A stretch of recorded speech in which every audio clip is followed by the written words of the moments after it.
Hello hello hello and welcome to a new lecture of Class Vista, जहाँ पे हम कर रहे हैं क्लास 11 की तैयारी केमिस्ट्री के साथ। आज है इक्विलिब्रियम चैप्टर का lecture number 3 and this will be the last lecture from equilibrium. तो बिना किसी देरी के चलो शुरू करते हैं। तो पहले ही हम कर लेंगे थोड़ा सा रिवीजन कि लास्ट लेक्चर में हम लोगों ने किया क्या था। लास्ट लेक्चर में हम लोगों ने देखा था ल्यूइस एसिड्स एंड बेसिस के बारे में। याद है ल्यूइस एसिड्स एंड बेसिस के बारे में? ये वाला हम लोगों ने देखा था। और उसके बाद हम लोगों ने बहुत ही इंपॉर्टेंट एक टॉपिक पढ़ा था पीएच के बारे में। याद है? पीएच के बारे में पढ़ा था। पावर ऑफ हाइड्रोजन नहीं होता है pH. PH potential of hydrogen भी नहीं होता। उसका कुछ डायरेक्ट डेफिनेशन नहीं है। उसके बारे में हम लोगों ने लास्ट लेक्चर में बताया था। अगर तुमने नहीं देखा हो तो अभी जाके देख लो। बहुत ही इंटरेस्टिंग टॉपिक था पीएच का।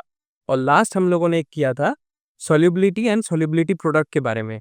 एक फॉर्मूला हम लोगों ने हमको लास्ट में मिला था सोल्यूबिलिटी प्रोडक्ट के बारे में। एक हम लोगों को एक फॉर्मूला मिला था लास्ट में, डिराइव किया था हम लोगों ने फॉर्मूला। वो था K S P is equal to X to the power X into Y to the power Y into S to the power X plus Y. ठीक है, ये था relation between solubility and solubility product. तो अभी उसी चीज से हम लोग अपना आज का लेक्चर शुरू करेंगे, जो कि है एक छोटा सा प्रॉब्लम, छोटा सा एक न्यूमेरिकल का प्रॉब्लम है। क्या दिया हुआ है यहाँ पे? सोल्यूबिलिटी दिया, कैलकुलेट द सोल्यूबिलिटी, मतलब हम लोग को सोल्यूबिलिटी कैलकुलेट करना है। किस चीज का? मतलब एस कैलकुलेट करना है। एस को हमको कैलकुलेट करना है। किस चीज का? हम लोगों को दिया हुआ है A2X3। अभी A2X3 ऐसा अगर कुछ फॉर्म होता है कुछ भी सॉल्ट का या फिर कुछ भी मतलब आयोनिक कंपाउंड का, तब हम लोग क्या बोलते हैं? इसका x क्या था, मतलब x to the power x जो था ना, x क्या है इसका वैल्यू? इसका वैल्यू हो गया ये। ठीक है, ये हो गया, that is 2 and y will be this one, that is 3।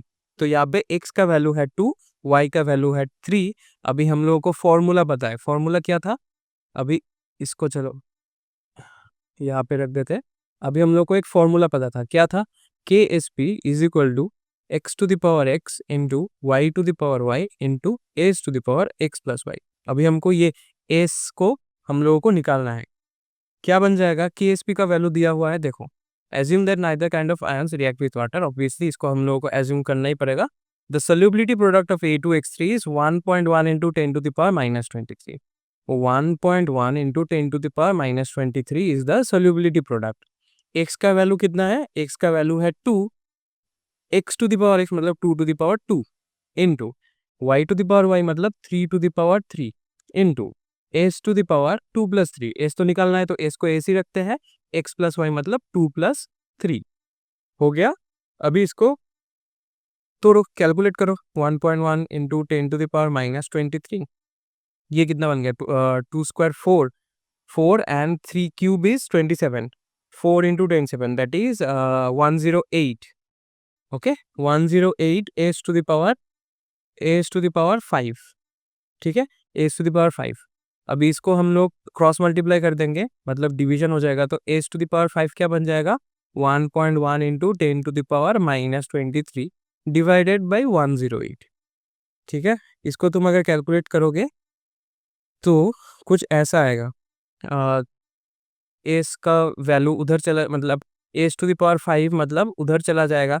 उधर आने के बाद क्या आ जाएगा? राइट हैंड साइड में आने के बाद बन जाएगा, स्क्वायर रहता है तो हाफ बन जाता है, तो 5 रहेगा तो क्या बन जाएगा? 1/5। इसको तुम अगर कैलकुलेट करोगे तो इसका वैल्यू आता है 1 into 10 to the power minus 5 in mole per litre. ठीक है, mole per litre will be the unit, क्योंकि सोल्यूबिलिटी है। सोल्यूबिलिटी की यूनिट क्या होता है? यहाँ पे तुम लिख भी सकते हो कि सोल्यूबिलिटी का यूनिट क्या होता है। सोल्यूबिलिटी का यूनिट होता है मोल पर लीटर, मतलब कॉन्सेंट्रेशन। कॉन्सेंट्रेशन जितना भी टर्म्स होगा उसमें से ही ये आ जाएगा सोल्यूबिलिटी। ठीक है, सोल्यूबिलिटी का बस सेम ही यूनिट होगा। तो ये हो गया। तुम इसको अगर तोड़ के देखना चाहोगे तो ये कुछ ऐसा बनेगा। 1.1 इंटू, इसको तुम ऐसा लिख सकते हो 110, 110 into 10 to the power minus 25 divided by 108। ठीक है, अब इसको जब तुम तोड़ोगे 1/5 के साथ तो इसको तोड़ने में आसानी होगी। ठीक है, that will be almost equal to 1। हाँ, मतलब it is not exactly equal, it will be almost equal to 1 into 10 to the power minus 5 mole per litre. ऐसा ही छोटा छोटा क्वेश्चन ही आएगा। ठीक है, यहाँ पे तो कैलकुलेशन थोड़ा सा फिर भी हार्ड है। Most of the times boards में एटलीस्ट ऐसा ही आता है कि बहुत ही इजी, और अगर कॉम्पिटिटिव की बात करोगे तो थोड़ा थोड़ा बहुत मुश्किल आ सकता है, कैलकुलेशन लेंदी हो सकता है। क्वेश्चन ऐसा ही आएगा, थोड़ा घुमा के दे सकता है क्वेश्चन, एंड थोड़ा सा लेंदी कैलकुलेशन हो सकता है, स्पेशली इन जेडब्ल्यू। बट बाकी की चीज़ों में बहुत ही इजी इजी जो वैल्यूज होगा वही देगा, ताकि तुम डायरेक्टली कैंसिल आउट कर सको। ठीक है, अभी नेक्स्ट हमारा टॉपिक है, जो आज का फर्स्ट टॉपिक है। ये तो पिछले वाले लेक्चर के साथ रिलेटेड एक टॉपिक था। आज का फर्स्ट टॉपिक है बफर सॉल्यूशन। अब ये बफर सॉल्यूशन क्या है? बफर सॉल्यूशन के बारे में थोड़ा सा तुम लोगों ने कहीं ना कहीं तो सुना होगा। ठीक है, तो बफर सॉल्यूशन एक्चुअली क्या होता है? Buffer solution may be defined as a solution whose pH does not change। ठीक है, यहाँ पे does not is very important, does not change appreciably, मतलब उतना भी चेंज नहीं होता, चेंज होने से भी मतलब बहुत ही negligible. is a solution whose pH does not change उतना on addition of some amount of acids or bases। ठीक है, मतलब एक सोल्यूशन है, उसमें तुम अगर थोड़ा सा एसिड या फिर बेस डाल दो तो उसका पीएच कुछ चेंज नहीं होगा। ठीक है, मतलब एक सोल्यूशन मान लो कि सपोज न्यूट्रल है, कोई भी एक सोल्यूशन है जो न्यूट्रल है। अभी तुमने उसमें थोड़ा सा सम अमाउंट ऑफ, अगर तुमने उसमें एसिडिक कुछ भी डाल दिया, तब उसका क्या होगा? तब उसका पीएच चेंज नहीं होगा। अगर ऐसा कुछ होता है तब उस सॉल्यूशन को तुम बोलोगे कि बफर सॉल्यूशन है। या फिर अगर थोड़ा सा अमाउंट में एक बेसिक सब्सटेंस दे दिया, तब भी उसका पीएच चेंज नहीं हो रहा है, तब भी तुम क्या बोलोगे? कि वो एक बफर सॉल्यूशन है। ठीक है, वो एक बफर सॉल्यूशन है। अब ये जो बफर सॉल्यूशन है, इसका क्या कभी पीएच चेंज नहीं होगा? नहीं होगा। यहाँ पे इसलिए सम अमाउंट के बारे में बात करते हैं हम लोग, ताकि मतलब इसका समझने की कोशिश करो कि अगर छोटा सा अमाउंट ही डालेंगे ना, तब भी मतलब उसका पीएच उतना चेंज नहीं होगा। लेकिन अगर हम डालते ही रहेंगे एसिड को या फिर बेस को डालते ही रहेंगे उस सॉल्यूशन में, तब एक टाइम के बाद तो उसका सॉल्यूशन का पीएच जो है चेंज हो जाएगा। अगर एसिड डालोगे तो तुम एसिडिक बन जाएगा, अगर बेस डालोगे तो तुम बेसिक बन जाएगा वो। ठीक है, अभी ये जो बफर सॉल्यूशन है, ये भी दो टाइप्स का होता है। एक होता है क्या? एसिडिक बफर, एंड दूसरा होता है क्या? Basic buffer. अभी इसके बारे में हम लोग थोड़ा सा पढ़ेंगे। एसिडिक बफर, तो एसिडिक बफर क्या है? An acidic buffer is a mixture of equimolar quantities of a weak acid, and its salt with a strong base। मतलब क्या है? मतलब है इक्विमोलर का मतलब क्या है? इक्विमोलर है कि दोनों का जो जो चीज हम लोग मिक्स कर रहे हैं उनका मोलर क्वांटिटी सेम होना पड़ेगा। ठीक है, इक्विमोलर। देन हम लोग क्या लेंगे? एक वीक एसिड लेंगे, एक वीक एसिड। ठीक है, जैसे इसमें हम लोगों ने एग्जांपल क्या ले लिया? Acetic acid. And it's salt, मतलब एसिडिक एसिड का सॉल्ट जो कि बनता है किसी स्ट्रॉन्ग बेस के साथ रिएक्शन करने के साथ। जैसे कि हम लोग को पता है ना कि acid plus base, it will give us salt and water, salt plus water. ठीक है, अभी इस एसिड को, मतलब एसिडिक एसिड को अगर किसी बेस के साथ हम लोगों ने रिएक्ट कर लिया, एक स्ट्रॉन्ग बेस के साथ, तो हम लोग को एक ऐसा सॉल्ट मिलता है। फॉर एग्जाम्पल यहाँ पे हम लोगों ने ले लिया सोडियम एसिटेट, सोडियम एसिडेट को मिल गया। वो एसिडिक एसिड को एक स्ट्रॉन्ग बेस के साथ रिएक्ट करने के बाद, न्यूट्रलाइजेशन रिएक्शन होने के बाद ही मिलता है। अभी एसिडिक एसिड बन गया वीक एसिड, ये बन गया एक weak acid. And sodium acetate क्या बन गया? That it becomes a salt of strong base. अभी इसका अगर इक्विमोलर मिक्सचर लेंगे तो हमको क्या मिलेगा? That will give us an acidic buffer, that will give us an acidic buffer.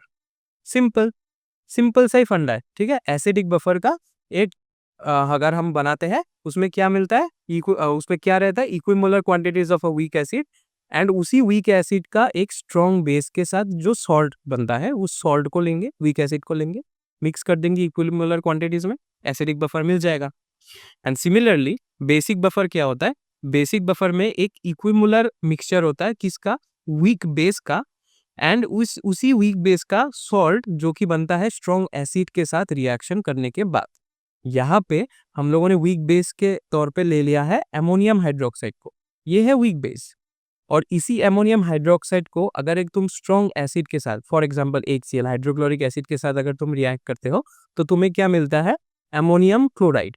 This is a salt of strong acid, salt or strong acid plus weak base in equimolar quantities will give us a basic buffer. It will give us a basic buffer solution. ठीक है, acidic buffer और basic buffer का फंडा समझ में आ गया। तो ये छोटा छोटा ही चीजें हैं जो हमको मतलब बफर सॉल्यूशन के बारे में याद करना है। इनमें से डायरेक्टली कुछ वैसा मतलब कॉम्प्लेक्स क्वेश्चंस नहीं आता है। ये सब स्टेट बोर्ड फोकस्ड ही है। अगर स्टेट बोर्ड्स में आएगा तो डायरेक्ट डेफिनेशंस वगैरह ही आते हैं नॉर्मल। ठीक है, एंड बफर सॉल्यूशन को लेके जो नेक्स्ट चीज है वो है हेंडरसन इक्वेशन। अभी ये हेंडरसन इक्वेशन क्या है? हेंडरसन इक्वेशन एक्चुअली में पीएच को, ठीक है, पीएच को किसके साथ मतलब रिलेट करता है? पीकेए वैल्यूज के साथ। ठीक है, पीकेए और पीकेबी वैल्यूज। ठीक है, एसिड का पीकेए वैल्यूज और बेस का पीकेबी वैल्यूज के साथ रिलेट करता है। दो हेंडरसन इक्वेशंस है। There are two Henderson equation. There are two Henderson equations, इसलिए इक्वेशंस होगा। ठीक है, यहाँ पे भी तुम लोग काट के लिख दो। मतलब टाइटल में भी इक्वेशंस दे देना, हेंडरसन इक्वेशंस। कौन सा है हेंडरसन इक्वेशंस? दो है। एक होता है एसिडिक बफर के साथ, टू हेंडरसन इक्वेशंस। एक होता है एसिडिक बफर के साथ। एसिडिक बफर के साथ क्या रिलेशन है? PH is equal to pKa plus log of concentration of salt divided by concentration of acid. ठीक है, एसिडिक बफर में pH is equal to pKa plus log of concentration of salt divided by concentration of acid. And similarly basic buffer में क्या होगा? Basic buffer का अगर हम लोगों को pH को जानना है, pH is equal to pKb plus log of salt मतलब concentration of salt by concentration of base. तो ये जो हेंडरसन इक्वेशन क्या देता है? Henderson equation will give the pH किसका? बफर सॉल्यूशन का। किस चीज का पीएच? बफर सॉल्यूशन का। अभी बफर सॉल्यूशन क्या था? बफर सॉल्यूशन एक ऐसा सॉल्यूशन है जिसका नॉर्मली पीएच उतना ज्यादा चेंज नहीं होता अगर हम एक्स्ट्रा करके उसमें एसिड या बेस डालें। सपोज हम लोगों ने एक एसिडिक बफर ले लिया जो खुद एसिडिक है, लेकिन उसमें अगर हम लोगों ने एक्स्ट्रा एसिड डाल दिया ना तो उसका पीएच चेंज नहीं होगा, वो ज्यादा एसिडिक नहीं बन जाएगा। मतलब थोड़े अमाउंट में अगर डाल दिया हो, और अगर थोड़े अमाउंट में हम लोगों ने उसमें बेस डाल दिया होगा ना, तब भी वो कुछ रिएक्ट करके न्यूट्रल वगैरह कुछ नहीं होगा, उसका पीएच चेंज नहीं होगा उतना। ठीक है, अब ये हेंडरसन इक्वेशन से हम लोग को क्या मिलता है? हम लोग को मिलता है pH of the buffer solution. And इससे ही हम लोग हमारे नेक्स्ट टॉपिक की ओर बढ़ते हैं जो कि है बफर कैपेसिटी। अब ये बफर कैपेसिटी क्या चीज है? बफर कैपेसिटी क्या है? Buffer capacity is defined as the amount of acid और base in mole which when added to 1 liter of buffer solution to change its pH by unity। याद है मैंने बोला था ना कि बफर सॉल्यूशन ऐसा नहीं है कि कभी उसका पीएच चेंज नहीं होगा, कहीं ना कहीं तो उसका पीएच चेंज होगा अगर तुम डालते ही रहोगे।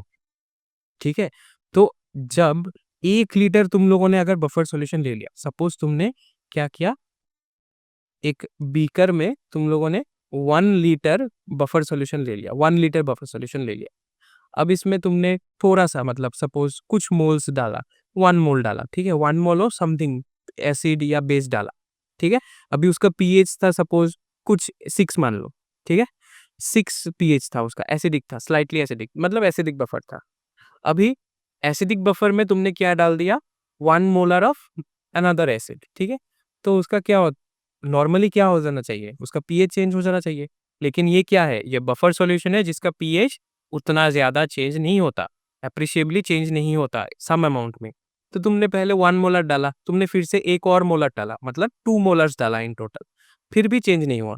तुमने पीएच मीटर लगा के रखा है यहाँ पे, पीएच मीटर, और वहाँ पे तुम लोग देख रहे हो कि हाँ पीएच तो चेंज नहीं हो रहा है।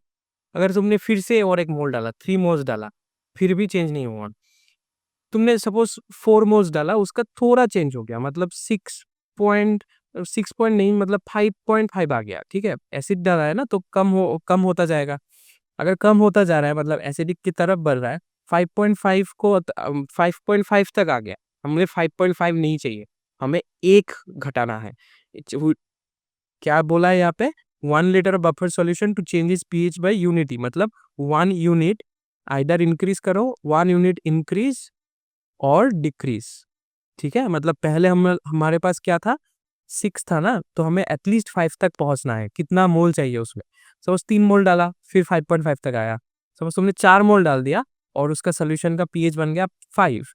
अगर ऐसा कुछ हो गया कि सॉल्यूशन का पीएच बन गया 5, मतलब यूनिटी 1 यूनिट डिक्रीज हो गया या फिर इंक्रीज हो गया, यहाँ पे एसिड डाल रहे हैं इसलिए डिक्रीज हो रहा है ना, तो डिक्रीज जब जब हो गया 1 यूनिट, तब हम बोलेंगे कि दैट अमाउंट ऑफ मोल, मतलब that amount of acid in moles is our buffer capacity. मतलब उसका बफर कैपेसिटी कितना है, 4 मोल तक वो बफर कर सकता है। 4 मोल के बाद वो अपना बफर कैपेसिटी लूज कर देगा, मतलब उसका बफर कैपेसिटी लिमिट ही है कितना, 4 मोल। सपोज इस केस में 4 मोल, कि कई केस में 2 मोल हो सकता है, 5 मोल हो सकता है, 10 मोल हो सकता है, जो कुछ भी हो। मैथमेटिकली क्या लिखते हैं हम लोगों को पता है, बफर कैपेसिटी को क्या लिखते हैं, buffer capacity is equal to number of moles, number of moles of acid और बेस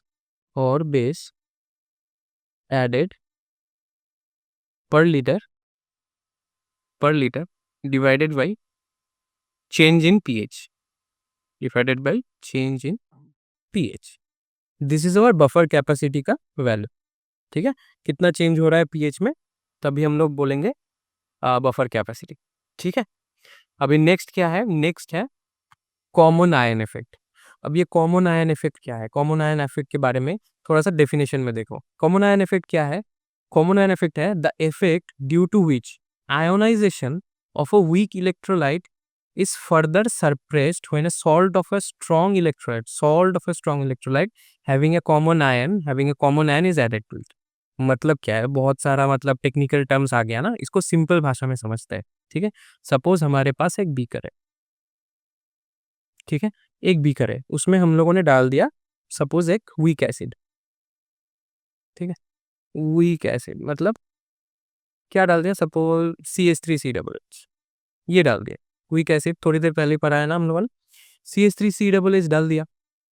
अभी क्या होता है, जब भी हम लोग कुछ चीज को, मतलब जो जब भी हम लोग कोई आयनिक प्रोडक्ट को वाटर में डालेंगे तब वो डिसोसिएशन करेगा। ठीक है, मतलब आयन्स क्रिएट करेगा।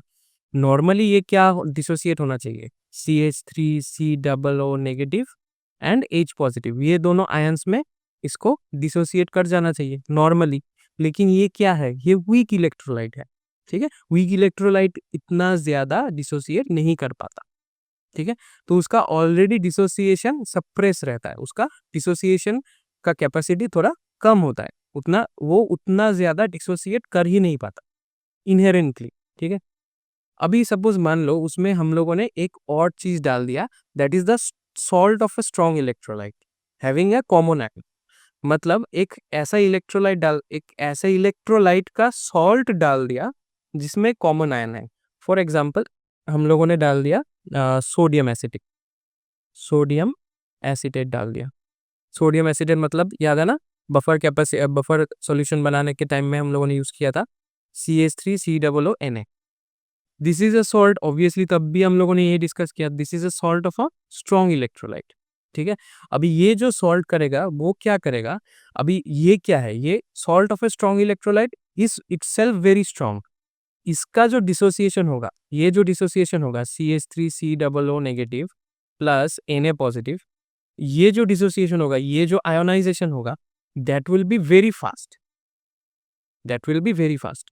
अब इसको फास्ट करने के चक्कर में ये और ज्यादा सप्रेस हो गया। ये जो CH3COOH का मतलब डिसोसिएशन आयोनाइजेशन का टर्म था ना, वो और भी सप्रेस हो गया। समझ आया, क्योंकि एक स्ट्रॉन्ग बंदा आ गया, स्ट्रॉन्ग बंदे ने क्या किया, जो वीक बंदा था उसको बोला कि तू बैठ मैं अभी खेलूंगा, ऐसा टाइप का हो गया। ठीक है, सोडियम एसिटेट वो स्ट्रॉन्ग है, that is a salt of a strong electrolyte.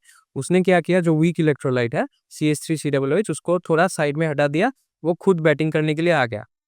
अभी जो बैटिंग करने के लिए पहले से मतलब कोशिश कर रहा था CH3COOH, वो खुद तो अभी बैटिंग कर ही नहीं पाएगा, क्योंकि ऑलरेडी स्ट्रांग प्लेयर आ गया, वीक प्लेयर को जगह ही नहीं मिला।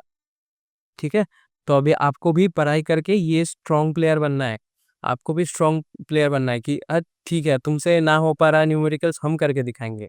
ठीक है, और आप लोगों को मदद करने के लिए हम तो बैठे हैं ना यहाँ पे। Class Vista is always here to help you.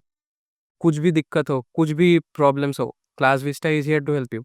Free of cost lectures मिलेगा विदाउट एनी कॉम्प्रोमाइज। ये पहले दिन से वादा है, आखिरी दिन तक निभाएंगे। सिर्फ आपको क्या बनना है, स्ट्रॉन्ग प्लेयर बनना है, मतलब स्ट्रॉन्ग स्टूडेंट बनना है। अच्छे से पढ़ाई करो, अपने आप बन जाओगे। चलो अभी थोड़ा ऑफ टॉपिक जा रहे थे, फिर से ऑन टॉपिक आ जाते हैं। देन कॉमन आयन इफेक्ट के बाद हम लोगों का सबसे इम्पोर्टेंट एक टॉपिक, जो इस चैप्टर का लास्ट टॉपिक मैंने रख दिया, और ये टॉपिक लास्ट में ही पढ़ाया जाता है, एनसीईआरटी बुक्स में भी लास्ट में ही है। That is the Le Chatelier principle. अभी ये ली शैटेलियर प्रिंसिपल क्या है, डेफिनेशन में जाने से पहले हम लोग थोड़ा पहले का जो चीज हम लोगों ने समझा था ना इक्विलिब्रियम का, फर्स्ट लेक्चर में, फर्स्ट इंट्रोडक्शन में, उससे हम लोग थोड़ा सा समझेंगे। ठीक है, पहले दिन में मैंने क्या बताया था, फर्स्ट लेक्चर आप लोगों ने, अगर आप लोग थर्ड लेक्चर देख रहे हो तो मैं आशा करता हूँ कि तुम लोगों ने फर्स्ट लेक्चर देखा होगा। फर्स्ट लेक्चर में मैंने क्या बताया था, फर्स्ट लेक्चर में बताया था equilibrium is more like a balance. ठीक है, मोर लाइक अ तराजू, दैट इज मोर लाइक अ तराजू।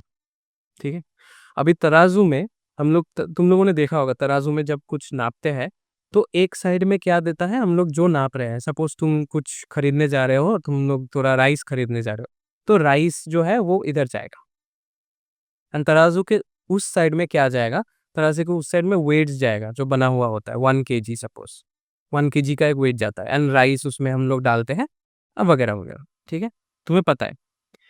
अभी हर सिस्टम क्या चाहेगा पता है, ये जो बैलेंस है इसको, ये जो बैलेंस मतलब दोनों इज इक्वल, इक्वल या ऑलमोस्ट इक्वल, ये हर सिस्टम चाहेगा। वो दुकानदार भी चाहेगा, तुम भी चाहोगे, वो दुकानदार चाहेगा कि हाँ तुम्हें ज्यादा ना दे दूं, तुम भी चाहोगे कि हाँ मुझे कम ना मिल जाए।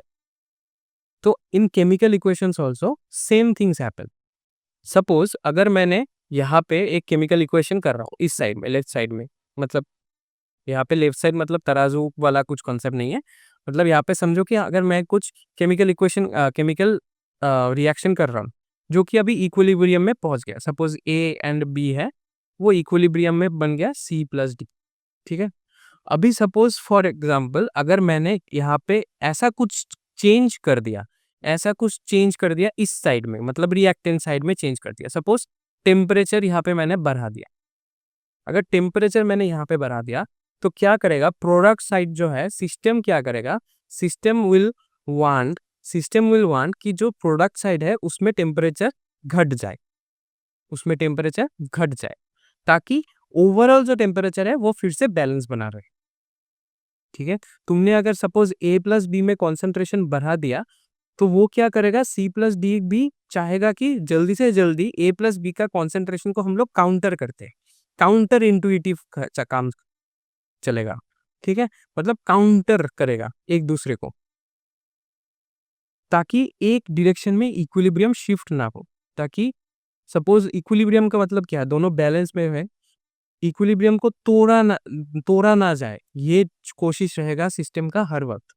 ठीक है, तो वो क्या करेगा, सपोज टेम्परेचर इधर बढ़ गया तो उसको टेम्परेचर कमा देगा। अगर इधर मैंने ज्यादा से ज्यादा कॉन्सेंट्रेशन दे दिया A+B का, मतलब रिएक्टेंस का, तो यहाँ पे ज्यादा से ज्यादा वो क्या करेगा, प्रोडक्ट बनाएगा ताकि A+B खत्म हो जाए। ठीक है, क्योंकि A+B इज मेकिंग, मतलब वो दोनों ही चेंज होकर C+D बन रहा है ना, तो ऐसे ही है। अभी डेफिनेशन में आता है, क्या दिया है, if a system is subjected to a change of suppose concentration और प्रेशर और temperature, the equilibrium is shifted in the direction that tends to undo the effect of the change imposed. मतलब क्या हुआ, अगर कुछ हम लोगों ने इधर चेंज कर दिया, सपोज इधर हम लोगों ने चेंज कर दिया, इधर क्या कर दिया, कुछ चेंज कर दिया, तो कि क्या तराजू इधर आ जाए, मतलब नीचे आ जाए, लेफ्ट साइड में तराजू नीचे आ जाए, इक्विलिब्रियम का तराजू नीचे आ जाए, तो सिस्टम क्या करेगा, इक्विलिब्रियम को ही शिफ्ट कर देगा ऑपोजिट साइड में। इक्विलिब्रियम को कहाँ पे शिफ्ट कर देगा, इस साइड में, ताकि ये भी नीचे आ जाए, and so that is everything is balanced. अगर ये नीचे आना चाहेगा तो ये भी थोड़ा सा ऊपर उठ जाएगा, and so on and so fourth. ठीक है, ली शैटेलियर प्रिंसिपल समझ आ रहा है थोड़ा? अभी केमिस्ट्री से समझते हैं, ये तो मतलब मेटाफोर देके एग्जांपल देके हम लोगों ने समझा, अभी थोड़ा केमिस्ट्री से समझते हैं, ठीक है। चलो इफेक्ट्स का बारे में आ गया, उससे पहले हम लोग ना एक एग्जांपल ले लेते हैं, एक एग्जांपल ले लेते हैं, नॉर्मल सा एक इक्वेशन ले लेते हैं, एक डायरेक्ट केमिकल इक्वेशन लेके करते हैं तो फिर इजी होगा, ए प्लस बी सी ऐसा कुछ नहीं। ये इक्वेशन लेते हैं, 3H2 gas plus N2 that is also gas, it will form 2NH3, ठीक है, 2NH3 गैस। इसका डेल वैल्यू कितना है, डेल एच नॉट वैल्यू है -22.4 KCl। डेल एच के बारे में हम लोगों ने कहाँ पे डिस्कस किया था, थर्मोडाइनमिक्स चैप्टर में, देख लो जाके, अगर नहीं पता है तो देख लो जाके, सब लेक्चर्स हैं, सब कुछ है, क्वालिटी कंटेंट है, फ्री में मिल रहा है, देख लो ना भाई जाके, ठीक है। अच्छा चलो ये एग्जाम्पल को अच्छे से मन में बिठा लो, अगर तुम लोग नोट्स बना रहे हो तो नोट्स में पहले ये रिएक्शन को लिख लो, फिर हम लोग इफेक्ट्स में जाएंगे कि ये जो ली शैटेलियर प्रिंसिपल है किस में इफेक्ट करेगा। तो मेनली हम लोग कौन सा 3 इफेक्ट देखेंगे, एक होगा कॉन्सेंट्रेशन, एक होगा टेम्परेचर, एक होगा प्रेशर। एंड प्रेशर के साथ ही को रिलेटेड है प्रेशर एंड वॉल्यूम, मतलब प्रेशर एंड वॉल्यूम आर को रिलेटेड टू ईच अदर, ठीक है। अभी चलो पहले वाले में जाते हैं, effect of concentration. Effect of concentration में क्या है, when concentration of reactant increase, the equilibrium of the reaction shifted to right and vice versa, it will be shifted to right and vice versa। मतलब जो reaction हम लोगों ने लिखा 3H2 plus N2 equilibrium में है 2NH3 के साथ, दिस इज अमोनिया और gas, all of them are gases, gas नहीं लिखा मैंने, वहाँ पे लिख लिया होगा शायद तुम लोगों ने, del H naught is -22.4 KCl, ठीक है।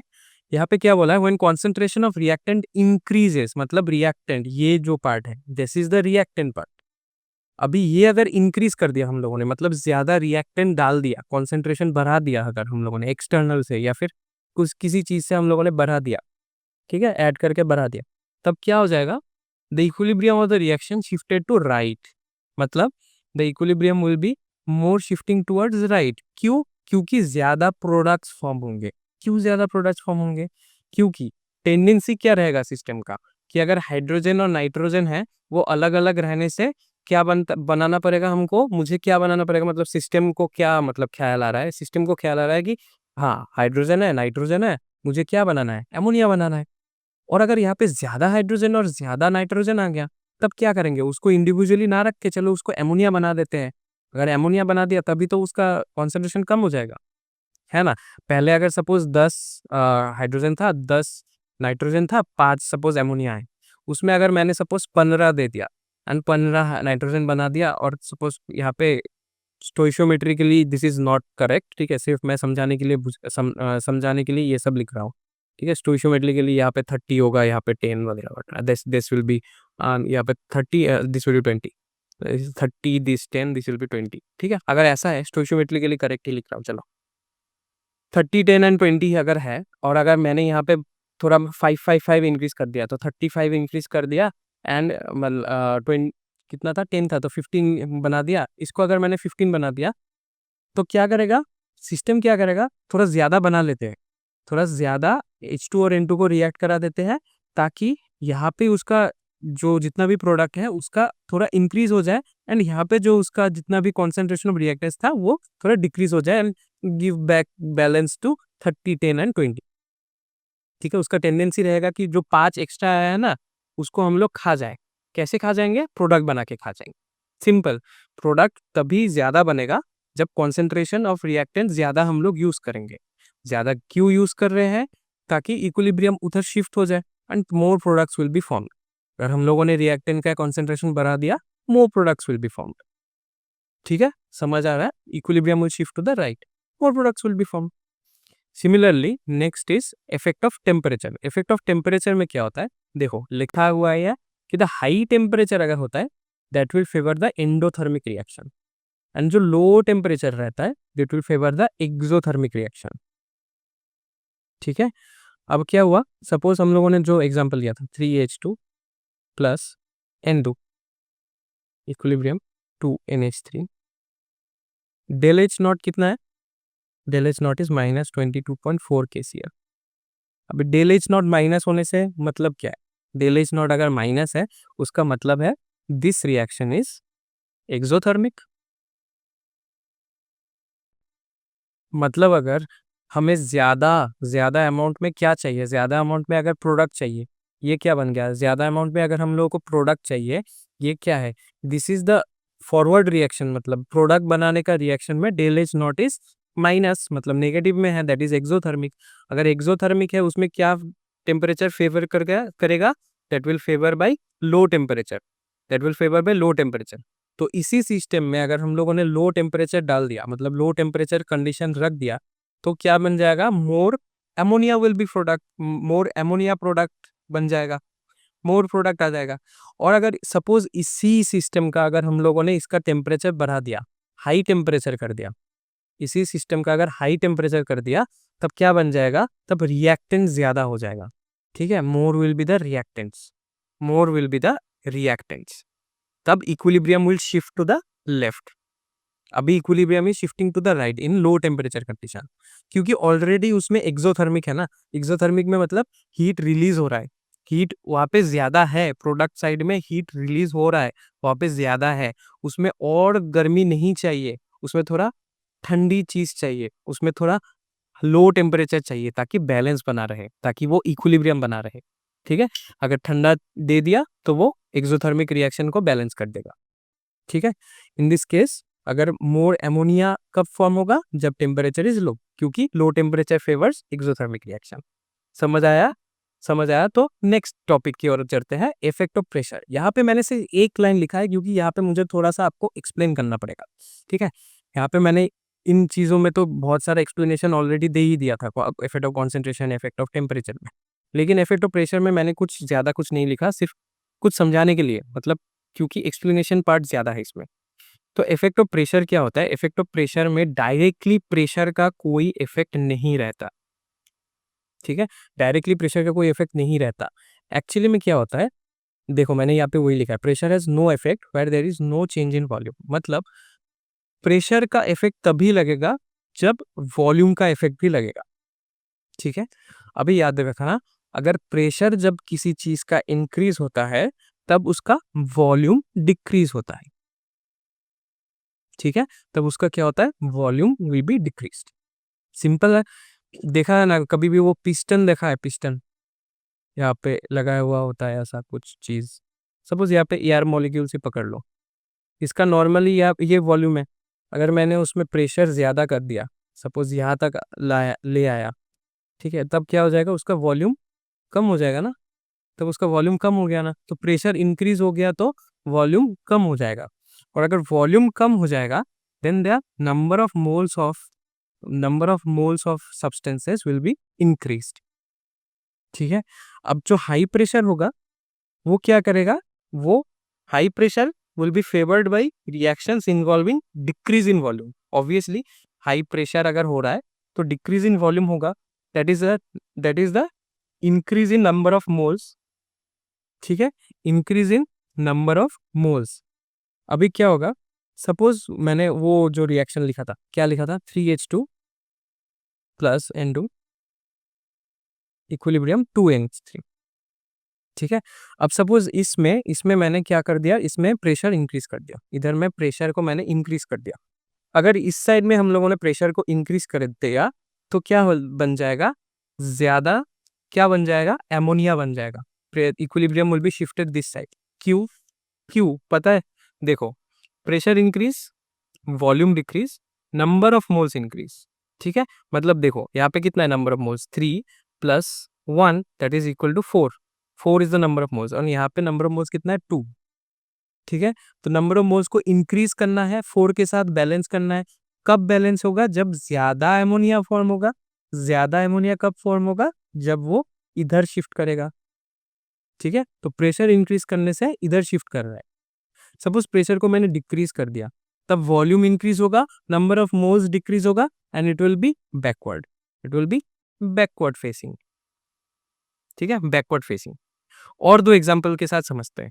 सपोज मेरे पास है CO plus 3H2 equilibrium CH4 plus H2O।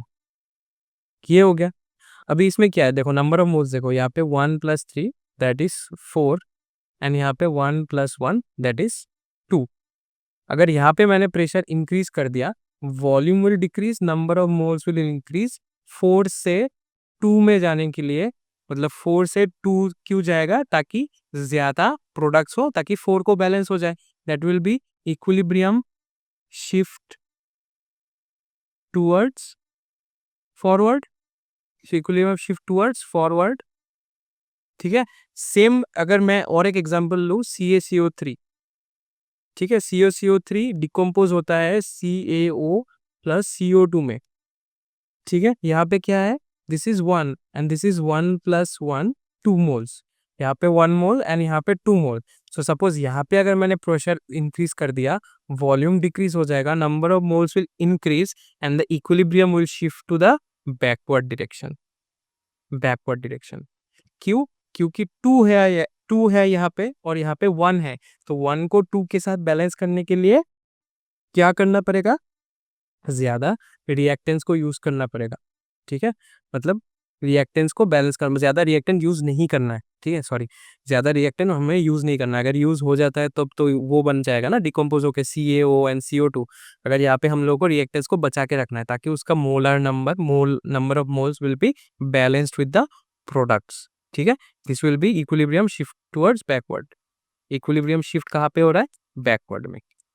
ठीक है, ली शेटेलियर प्रिंसिपल ज्यादा टफ तो नहीं है, लेकिन थोड़ा सा अगर उसमें से टफ क्वेश्चंस आने से भी आ सकता है।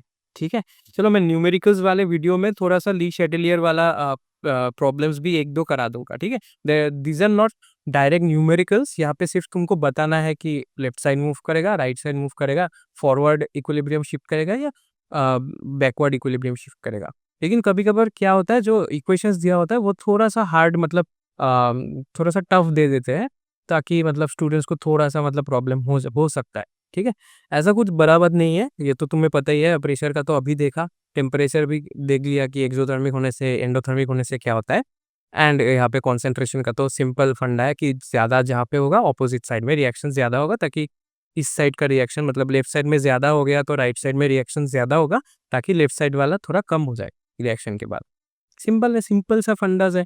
यही फंडा हम लोगों ने इफेक्ट ऑफ प्रेशर में भी अप्लाई किया। ठीक है, इफेक्ट ऑफ टेम्परेचर का थोड़ा सा अलग है, सिर्फ एक्सोथर्मिक एंडोथर्मिक याद रखना है। वो भी सिंपल है, जहाँ पे ज्यादा हीट ऑलरेडी है वहाँ पे और हीट देने से कोई फायदा नहीं है, इक्विलिब्रियम बैलेंस नहीं होगा। बैलेंस करने के लिए हमें ऑपोजिट साइड में देना पड़ेगा, या फिर ऑपोजिट टाइप ऑफ टेम्परेचर। अगर यहाँ पे टेम्परेचर बढ़ गया है राइट साइड में, प्रोडक्ट के साथ टेम्परेचर बढ़ गया है, तो हमें थोड़ा घटाना होगा ताकि बैलेंस हो जाए। सिंपल। अभी जाने से पहले ये चैप्टर तो हो गया है खत्म, equilibrium is complete. Equilibrium is done and dusted. चलो ग्रीन से लिख देते, डन एंड डस्टेड। ठीक है, equilibrium done and dusted except numericals. Obviously ये याद रखना, एक्सेप्ट न्यूमेरिकल्स। एंड न्यूमेरिकल्स के बारे में हम लोगों ने लास्ट लेक्चर के थोड़े लास्ट में बात भी किया था कि numericals is mainly focused on JEE NEET. ठीक है, इनमें से क्या आता है, वो के का इक्विलिब्रियम कांस्टेंट एंड के एस पी का तो एक न्यूमेरिकल्स आज मैंने करा भी दिया। तो उससे रिलेटेड कुछ कुछ एग्जांपल्स, मतलब कुछ कुछ न्यूमेरिकल्स आ सकता है, जो कि डेडिकेटेड न्यूमेरिकल्स वाले वीडियो में मिल जाएगा। एंड वहाँ पे मैंने PYQ का भी क्वेश्चंस मैं करा दूंगा। मैंने ट्राई किया है कि वहाँ पे PYQ का क्वेश्चंस भी आ जाए, जो कि स्टेट बोर्ड्स फोकस भी है एंड ऑल्सो CBSE, मतलब जो सेंट्रल बोर्ड्स है वो भी फोकस में होगा, एंड JEE नीट दोनों का ही बेसिक क्वेश्चंस तो मिल जाएगा। अब तुम्हें JEE का या फिर नीट का अगर तुम्हें पूरा प्रॉपर क्वेश्चंस चाहिए तो वो तो अलग ही डेडिकेटेड वीडियो बनेगा। लेकिन न्यूमेरिकल्स का जो वीडियो मैं पोस्ट करने वाला हूँ इन अ फ्यू डेज, ठीक है, एग्जाम के पहले पहले मैं पोस्ट कर दूंगा। उन सब में थोड़ा सा मतलब सबका चीज ही रहेगा, उतना हाई लेवल का भी नहीं रहेगा, उतना लो लेवल का भी नहीं रहेगा, बैलेंस्ड लेवल का रहेगा, ताकि तुम लोगों को ईजी हो जाए पढ़ने में। ठीक है, ताकि तुम लोग कवर कर पाओ सब कुछ चीजें। ठीक है, और अगर जब JEE और नीट का अगर फोकस्ड वीडियोस चाहिए, उसका न्यूमेरिकल्स वाला फोकस्ड वीडियोस चाहिए, तो तुम्हें कमेंट करके बताना पड़ेगा ना। कमेंट करो जल्दी जल्दी कि कौन सा वाला कौन सा वाला चैप्टर हम लोग नेक्स्ट करें, कौन सा चीज़ें नेक्स्ट करें, कौन सा टाइप का न्यूमेरिकल्स नेक्स्ट करें। ठीक है, अगर तुम नहीं बोलोगे तो मुझे कैसे समझ में आएगा। थोड़ा सा तुम भी मुझे बोलो, फीडबैक दो, ताकि मैं भी इम्प्रूव कर पाऊँ।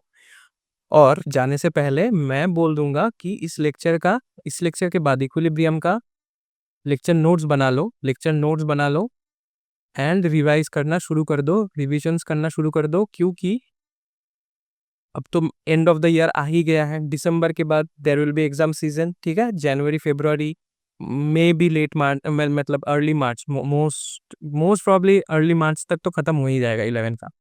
तब 11 तो कंप्लीट करना होगा। हमारे पास भी ज़्यादा टॉपिक्स बचे नहीं है। हमारे पास क्या था, केमिकल बॉन्डिंग बचा हुआ था एंड ऑर्गेनिक केमिस्ट्री का 2 चैप्टर्स। ठीक है, एक था जीओसी एंड दिस हाइड्रोकार्बन्स। ये दोनों हम लोग कर लेंगे। इजी चैप्टर्स है। जीओसी में थोड़ा टाइम लगेगा, हाइड्रोकार्बन्स में थोड़ा ज़्यादा टाइम लगेगा, बॉन्डिंग में सेम ही ऑलमोस्ट लगेगा। 3-4 लेक्चर्स में हम लोग कंप्लीट कर देंगे जनवरी तक। हम लोग का आशा करता हूँ कि केमिस्ट्री का खत्म हो जाए, फिर न्यूमेरिकल्स वगैरह ज़्यादा से ज़्यादा करेंगे। ठीक है, तो चलो, और पीवाईक्यू वीडियोस भी मैं दे दूंगा। ठीक है, तो चलो अभी कर देते हैं इस लेक्चर को ख़त्म। तुम्हें अगर थोड़ा सा भी अच्छा लगा हो, तुम्हें थोड़ा सा बेनिफिट लगा हो और तुम्हें समझ आया हो इक्विलिब्रियम चैप्टर या फिर कोई भी चैप्टर्स, तो ज़रूर ज़रूर ज़रूर लाइक करो, दोस्तों के साथ शेयर करो and subscribe to the channel, क्योंकि new videos are getting posted every week. ठीक है, एंड अगर तुम्हें इस लेक्चर का जो नोट्स है एंड अगर कुछ और भी रिसोर्सेज अगर तुम्हें चाहिए, तो टेलीग्राम ज्वाइन कर लो, क्लास विस्टा केमिस्ट्री। ठीक है, क्लास विस्टा केमिस्ट्री सर्च करो, पब्लिक चैनल को ज्वाइन कर लो। वहाँ पे notes, lecture notes and other resources, जो पीवाईक्यू का क्वेश्चंस पेपर या फिर सैम्पल बुक, सैम्पल जो मॉक टेस्ट होता है, वो सब मैं टेलीग्राम में पोस्ट करता रहता हूँ। ठीक है, एग्जाम सीजन में तो और ज़्यादा करके पोस्ट करूँगा, तो अभी से ज्वाइन कर लो ताकि तुम्हें सब कुछ मिल जाए। एंड अगर तुम्हें इंस्टाग्राम में भी फॉलो करना है, इंस्टाग्राम का हैंडल है @classvista ऑन IG। ठीक है, एंड फेसबुक में भी तुम सर्च करके देख सकते हो, फेसबुक में भी पेज है हम लोगों का क्लास विस्टा। ऑल्दो हर लेक्चर के बाद लास्ट में मैं एंडिंग में ये बोलता हूँ, अभी भी बोलूँगा कि सोशल मीडिया से थोड़ा दूर रहो, अभी पढ़ाई में थोड़ा फोकस करो, एग्जाम्स आ रहे हैं। लेकिन अगर करना है तो इंस्टाग्राम एंड फेसबुक में भी फॉलो कर सकते हो। लेकिन हाँ, यूट्यूब चैनल को लाइक, शेयर एंड सब्सक्राइब करके जाओ, और वो जो बेल नोटिफिकेशन है उसको भी ऑन करके जाओ। चलो मैं एक थोड़ा छोटा सा एक बेल भी ड्रॉ कर देता हूँ। ठीक है, बेल नोटिफिकेशन जो है उसको ऑन करके जाओ, ताकि जब भी नया वीडियोस आए तुम तक पहुँच जाए नोटिफिकेशंस के साथ। ठीक है, तो चलो लेक्चर नोट्स बनाओ, पढ़ते रहो एंड तुमसे मिलता हूँ नेक्स्ट लेसन में। कौन सा लेसन, वो नेक्स्ट दिन ही पता चलेगा, वो दैट इज अ सरप्राइज। ठीक है, चलो थैंक यू फॉर ज्वाइनिंग, अच्छे से पढ़ो and I will meet you on the next lecture. Bye bye.